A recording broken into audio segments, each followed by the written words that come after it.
ایک ہمارے یہاں خطبہ حجت الوداع کی بڑی الحمدللہ ہم بات کرتے ہیں. کیا نبی علیہ السلام نے فرمایا جی میں تمہیں اپنے بعد دو چیزیں چھوڑے جا رہا ہوں, ایک قرآن اور ایک سنت. ہر ایک یہی کہہ رہا ہے, ایک قرآن اور ایک سنت. یار آپ اپنے اندر یہ اخلاقی جرت کیوں نہیں پیدا کرتے کہ میں تمہارے درمیان دو چیزیں چھوڑے جا رہا ہوں, ایک قرآن اور ایک اپنی اطرت, اپنے اہل بیت, اپنی آل. صحابہ کیوں نہیں فرمایا میں تمہارے درمیان صحابہ چھوڑے جا رہا ہوں؟ صحابہ کے لیے یہ بھی حدیث ہے نا کہ میرے کسی بھی صحابی کو مفہوم عرض کرتا ہوں کہ تم میرے کسی بھی صحابی کی اقتدا کرو گے تو ہدایت پا جاؤ گے. لیکن خطبہ حجت الوداع جو دنیا کا سب سے بڑا اجتماع تھا, 1.25 لاکھ صحابہ موجود تھے جو پوری دنیا میں گئے, انہوں نے پہنچانا تھا پیغام نبی کا, کیونکہ اس دن دین مکمل ہو گیا تھا. فرمایا میں اہل بیت چھوڑا. کیوں؟ اس کی سب سے بڑی وجہ صحابہ بھی وفات پا گئے, کئی صحابہ نے شادیاں نہیں کی, کئی اصحاب کے اولاد ہی نہیں ہیں.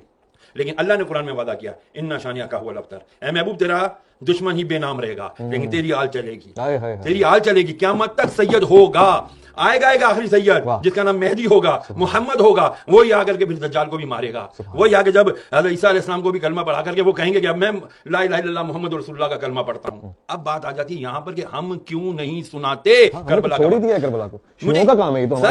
یہ کس نے کہہ دیا کہ یہ خالی کربلا اہل بیت نبی کی آل صرف شیعوں کا ٹھیکہ ہے؟ نبی علیہ السلام نے فرمایا قرآن کی نص ثابت ہے. نص اس کو کہتے ہیں جس پہ قرآن سے دلیل آئی ہو.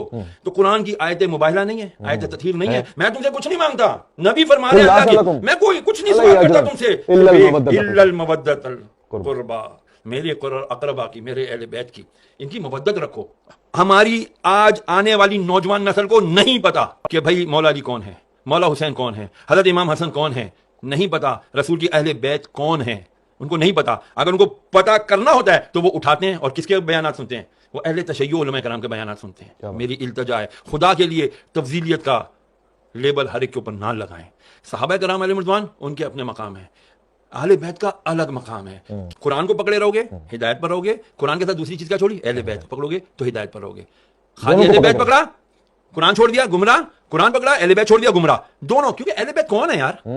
کربلا اگر نہ برپا ہوتا, میں بہت بڑی بات عرض کرنے لگا ہوں, اگر کربلا کا واقعہ نہ ہوتا تو خدا کی قسم حق اور باطل کا پتہ ہی نہیں چلنا تھا. اللہ اکبر. پھر تو وہی ہوتا جس کی لاٹھی اس کی بھینس. کہتے ہیں نا جن کو دھوکے سے کوفے بلایا گیا, جنہیں بیٹھے بٹھائے ستایا گیا, جن کی گردن پہ خنجر چلایا گیا, اس حسین ابن حیدر پہ لاکھوں سلام. آج اس حسین نے اگر قربانی نہ دی ہوتی 61 ہجری میں, خدا کی قسم اسلام کا نام لیوا کوئی نہ ہونا تھا. پھر یزید اور صرف یزید ہوتا. میں 1400 سال پرانے یزید کا نام لیتے ہوئے گھبرا رہے ہیں, تو موجودہ یزید کے تو یہ تلوے چاٹیں گے. تو ہو یہی رہا ہے سسٹم, آپ کے سارے یزیدی چلا رہے ہیں بدقسمتی سے, اور پھر ہم کہتے ہیں جی ہم اہل بیت کے ماننے والے ہیں. ہم رسول اللہ کے جنت رسول اللہ کی ایسے نعروں سے جنتیں ملنے لگی نا. فتنہ بہت ہے آج کے دور میں, اپنے آپ کو بچاؤ, اہل بیت اور قرآن سے محبت رکھو. قرآن پڑھو گے, مولا کا ایک قول یاد رکھنا, مولا علی مشکل کشا کیا فرماتے ہیں جب میری خواہش ہوتی ہے کہ میں اللہ سے بات کروں تو میں نماز پڑھتا ہوں, اور جب میں چاہتا ہوں کہ اللہ مجھ سے بات کرے تو میں قرآن پڑھتا ہوں, تو مجھے لگتا ہے اللہ مجھ سے کلام کر رہا ہے. کیا بات ہے. تو جب یہ بتا دیا مولا نے کہ دیکھو تم قرآن بھی نہیں چھوڑنا اور ہم لوگوں کو بھی نہیں چھوڑنا, اگر ان کو چھوڑ دو گے تو گمراہ ہو جاؤ گے. سبحان اللہ.